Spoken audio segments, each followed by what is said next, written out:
तो अखिलेश यादव ने बनते ही सबसे पहला काम किया, उसका पहला वक्तव्य था कि बाबा साहब भीमराव अम्बेडकर, साहूजी महाराज, सावित्रीबाई फुले, ये जितने भी महापुरुषों के स्मारक लखनऊ में बने उन सबको तोड़ेंगे, ये बात इस अखिलेश यादव ही कहते थे। और इन्होंने बाबा साहब भीमराव अम्बेडकर के नाम पर जो भी संस्थान बने थे सबका नाम हटाने का पाप किसी इस समाजवादी पार्टी कांग्रेस के गठबंधन की सरकार ने किया था।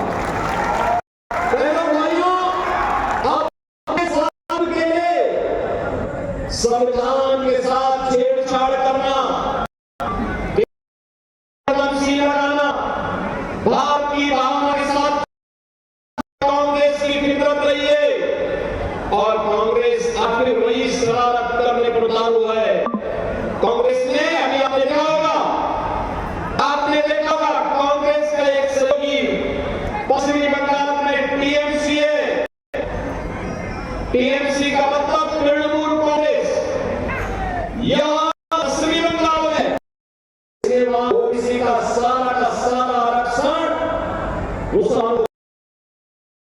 और परसों ही कोलकाता हाई कोर्ट ने कि कांग्रेस द्वारा ओबीसी का आरक्षण मुसलमानों को देना असंवैधानिक है और उन्होंने वहां की सरकार के इस कार्य को पूरी तरह खारिज करके कहा कि नहीं, मुसलमान देश के अंदर आरक्षण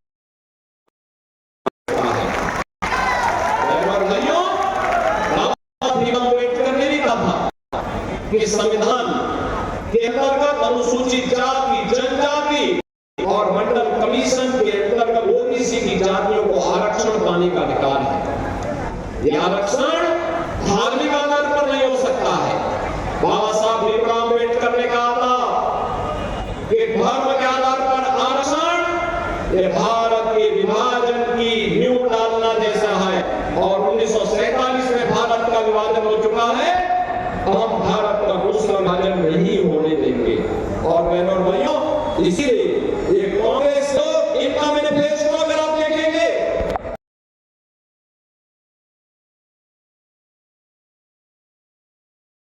क्या गई है, लेकिन मैं पंकज चौधरी से भी और बजरंग बहादुर सिंह से भी कहूंगा, ज्ञानेंद्र सिंह से भी कहूंगा, जयमंगल कमल से भी कहूंगा, प्रेम सागर पटेल जी से भी, ऋषि त्रिपाठी से भी कहूंगा, चुनाव के बाद एक बार महाराजगंज वासियों को पूरे धूम धड़ाके के साथ अयोध्या का दर्शन करा के लेके आए। आज आप अयोध्या जाएंगे ना, एक नई अयोध्या नजर आएगी। ऐसा लगेगा जैसे प्रभु राम के समय की अयोध्या आ गई है। जो गए होंगे तो अच्छा लगा होगा ना अच्छा। आप मुझे बताओ, अयोध्या में भगवान राम का जो मंदिर बना है, अयोध्या सज रही है, क्या ये कांग्रेस के लोग करवा देगा? क्या ये समाजवादी पार्टी के लोग करवा देगा? क्या ये काम बहुजन समाजवादी पार्टी के लोग करवा देगा? बहनों भाइयों, ये काम केवल भाजपा कर सकती है, काम केवल मोदी जी कर सकते हैं। लेकिन इसका श्रेय भी आपको लेना चाहिए, श्रेय लेना चाहिए। आज आप इस बात के हकदार हैं कि आप अपनी वर्तमान पीढ़ी और भावी पीढ़ी को कहने के अधिकारी हैं कि राम मंदिर हमने बनाया है। बोलिए इस बात। अगर मोदी जी को और योगी जी को ताकत मिली है तो आपके वोट की ताकत मिली है। आप जब कमल के चुनाव चिन्ह पर वोट डालते हैं ना, तो यही वोट हम सबकी ताकत बनती है और उसी वोट पर हम हिंदू विरोधियों को, सनातन विरोधियों को, भारत विरोधियों को मुंहतोड़ जवाब दे करके अयोध्या में राम लला को विराजमान कर देते हैं और बड़े बड़े आतंकवादी और माफियाओं का नाम सत्य है कि आपका भी भाइयों, ये नया भारत है। एक विरासत, भगवान राम का मंदिर भव्य बन गया है, अयोध्या सज गई है। काशी में जाएंगे, काशी विश्वनाथ भगवान की नगरी फिर से सज गई है। गोरखपुर में आप जाएंगे, बाबा गोरखनाथ की नगरी सज गई है। मथुरा की तरफ हम लोग बढ़ रहे हैं। आपने देखा होगा नेड़ा मेला के यहाँ भी हम लोगों ने काम कराया था, तो ये बजरंगी यहाँ भी विधायक थे, कराया था ना। और भाइयों, एक काम केवल भाजपा करा सकती है। आप देखो, समाजवादी पार्टी की सरकार थी, कांग्रेस की सरकार थी, तब क्या करते थे? सारा पैसा कब्रिस्तान में देते थे। हमने यही पैसा घुमा करके उल्टा घुमा दिया। ये लोग उल्टा घुमाते थे, पैसा आपका, प्रदेश का, उस पैसे को एक कब्रिस्तान की बाउंड्री करने में। और कोई भी गांव की जमीन है, किसी गरीब की जमीन है, पता लगा अगले दिन 4 लोग टोपी पहन कर गए और वहां पर वो बाउंड्री करने लगते थे और एक बोर्ड चपका देते थे कब्रिस्तान। हम लोग तो रोज लड़ते थे, रोज लड़ते थे, लेकिन आज कब्रिस्तान नहीं, आज यही पैसा भारत के विरासत को, भारत के देवालयों को सजाने में खर्च होता है, उनके सुंदरीकरण के लिए खर्च होता है, यात्रियों की सुविधा के लिए, श्रद्धालुओं की सुविधा में खर्च होता है। और एक एक करके हर एक स्थान को भव्य स्वरूप दिया जा रहा है और भव्य स्वरूप लेकर के आम जनमानस की भावनाओं का सम्मान देने का काम किया जा रहा है। एक तरफ यह और दूसरी तरफ देश के अंदर विकास, हाईवे बन रहे हैं, 4 लेन, 6 लेन, 12 लेन के हाईवे, एक्सप्रेसवे बन रहे हैं, रेलवे लाइन बिछाई जा रही है, आनंद नगर से सिसुआन तक पूरी रेल लाइन की स्वीकृति हो चुकी है, कार्य भी प्रारंभ होने जा रहा है। भाइयों, आप मान करिए 17 के पहले महाराजगंज की सड़कें सबसे खराब मानी जाती थी, और आज आसानी से आप चल पा रहे हैं इसलिए क्योंकि आपने सही जगह वोट का इस्तेमाल किया था। इसलिए आज मेडिकल कॉलेज में बन रहा महाराजगंज में, गोरखपुर में एम्स बन गया, फर्टिलाइजर चल गया, सिद्धार्थनगर में मेडिकल कॉलेज का निर्माण हो गया, कहीं एम्स बन रहे हैं, कहीं IIT बन रहा है, कहीं IIM बन रहा है, कहीं IIIT, कहां भी कहीं पे NIT, कहीं वर्ल्ड क्लास यूनिवर्सिटी का निर्माण। एक नई पहचान बन रही है भारत की, एक विकसित भारत की आधारशिला बन रही है, ये नए भारत की पहचान बन रहे हैं। विकास भी है, देश का सम्मान भी बढ़ा है, सुरक्षा भी पुख्ता हुई है। कांग्रेस के समय में आतंकी घटना घटित होती थी और कांग्रेस के नेताओं से बोला जाए, उस समय की सरकार से कहा जाता था कि आतंकवादियों के खिलाफ कार्रवाई करो, तो वे कहते थे आतंकवादी सीमा पार किया। और आज क्या है, मोदी जी के नेतृत्व में आतंकवाद और नक्सलवाद समाप्त। अब पटाखा भी जोर से बढ़ जाए तो पाकिस्तान पहले सफाई देता, कहता साहब मेरा हाथ नहीं है, उसे मालूम है, उसे मालूम है कि अगर देर लगाई तो ऐसा न हो कि भारत के बहादुर जवान घुस करके फिर वहीं पे मारपीट और उनकी ऐसी की तैसी कर दे। बहनों भाइयों, ये नया भारत है, छेड़ता नहीं है, लेकिन कोई छेड़ेगा तो उसको छोड़ता भी नहीं है। लेकिन ये हिम्मत केवल बीजेपी और मोदी जी दिखा सकते हैं, कांग्रेस नहीं दिखा सकती। कांग्रेस दिखा पाएगी क्या? समाजवादी से अब उम्मीद करते हैं क्या? अरे ये लोग आज भी पाकिस्तान का राग अलाप रहे हैं, कहते हैं पाकिस्तान को कुछ मत बोलो, उसके पास एटम बम है। तो हमने कहा हमारा एटम बम क्या फ्रिज में रखने के लिए बैठा है क्या?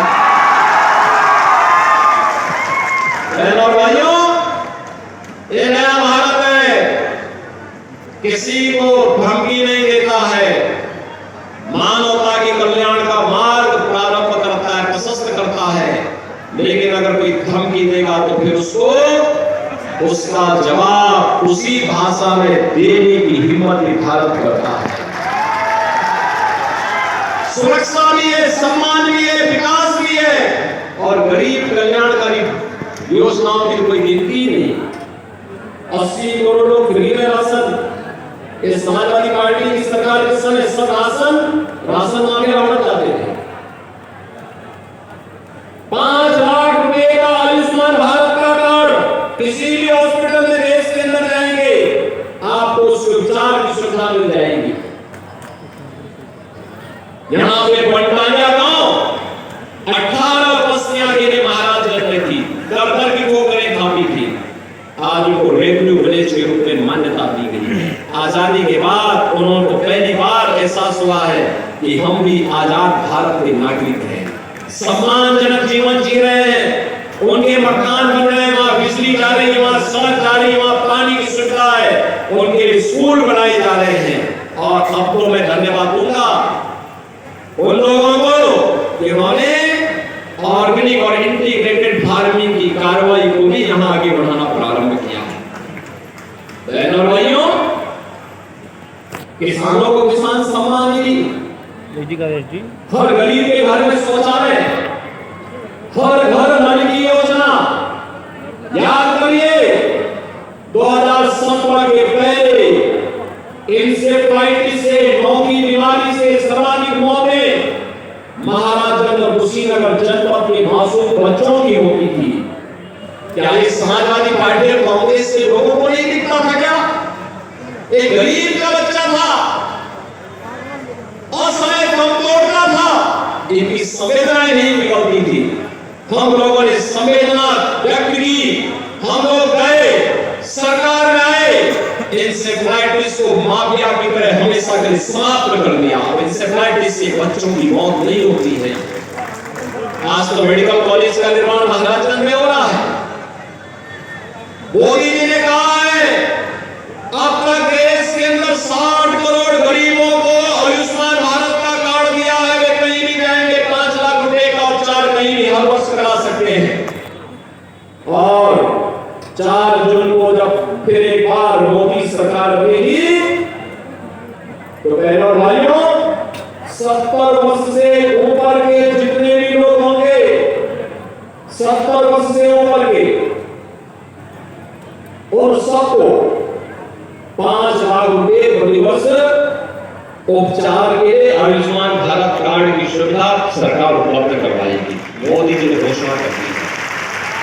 अब तक 4 करोड़ गरीबों के मकान बने और मोदी जी ने कहा है जितने भी गरीब बागी बचे, जिनके पास अपने आवास नहीं है या कच्चा जर्जर आवास है, उनको भी एक आवास उपलब्ध करवाएंगे।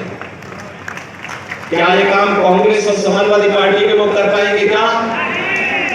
मोदी जी के नेतृत्व में नया भारत विकास और विरासत की यात्रा को तेजी के साथ आगे बढ़ा रहा है। विकास में इंफ्रास्ट्रक्चर का भी है, विरासत में अयोध्या में भगवान राम के भव्य मंदिर का भी है, गरीब कल्याण भी है, देश की सुरक्षा भी है, देश का सम्मान भी है। लेकिन कांग्रेस के नेतृत्व में जो गठबंधन बना है, क्या कर रहा है? इनका मैनिफेस्टो देखो, सबसे पहली बात क्या कहती है? ये कहता है आएंगे SC, ST, OBC का आरक्षण मुसलमानों को बांटेंगे। क्या आप इसको स्वीकार करेंगे? क्या ये देश इसको स्वीकार करेगा? क्या इनका मैनिफेस्टो दूसरी बात क्या कहता है?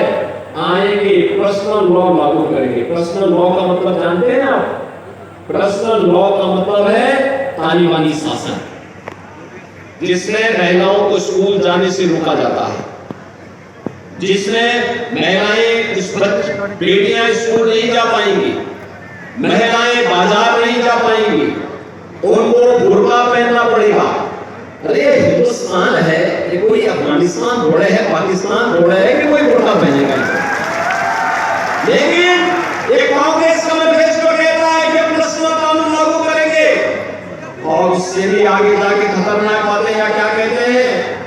कहते हैं अल्पसंख्यकों को उनकी रुचि के अनुरूप खान पान की स्वतंत्रता देंगे।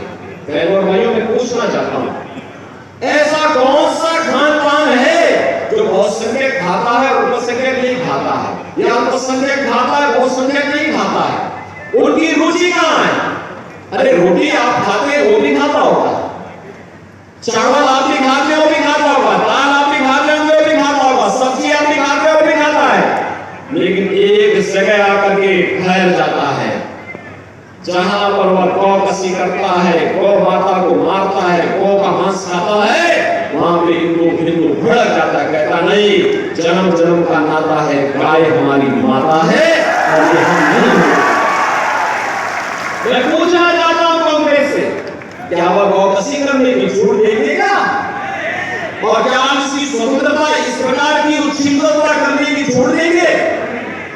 बहनों और भाइयों, हमें याद रखना होगा, जो पुण्य आपके खाते में है कि आपके वोट के कारण अयोध्या में रामलला 500 वर्षों के बाद फिर से विराजमान हो गए हैं।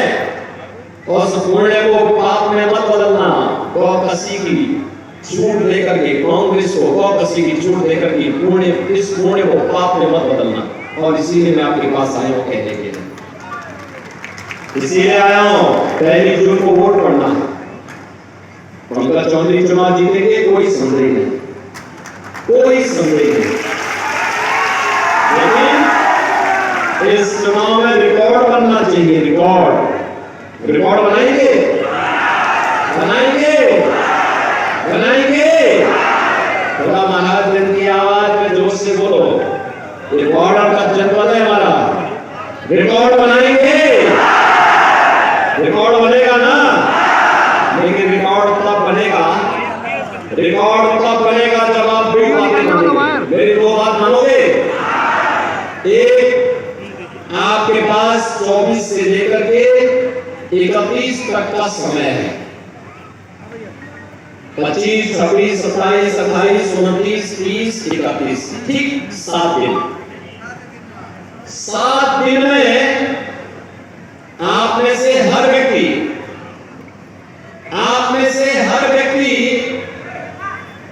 5-5 घर जनसंपर्क करके उस घर के प्रत्येक सदस्य को, जो वयस्क मतदाता है, उससे संपर्क करके उसको कमल चुनाव चिन्ह पर वोट डालने के लिए तैयार करेंगे।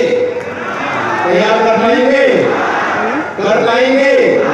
एक व्यक्ति का मतलब 35 वोटर इन 7 दिनों में उसको तैयार करके 35 परिवारों से, 35 परिवारों का मतलब लगभग 100 घर, 100 लोगों से, 100 मतदाताओं से, हर व्यक्ति 100 मतदाताओं से संपर्क करके भारतीय जनता पार्टी के चुनाव चिन्ह कमल के फूल पर वोट डालने के लिए तैयार करेगा।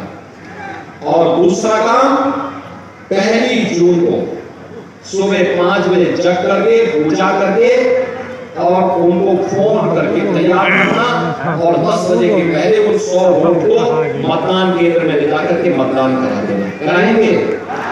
कराएंगे।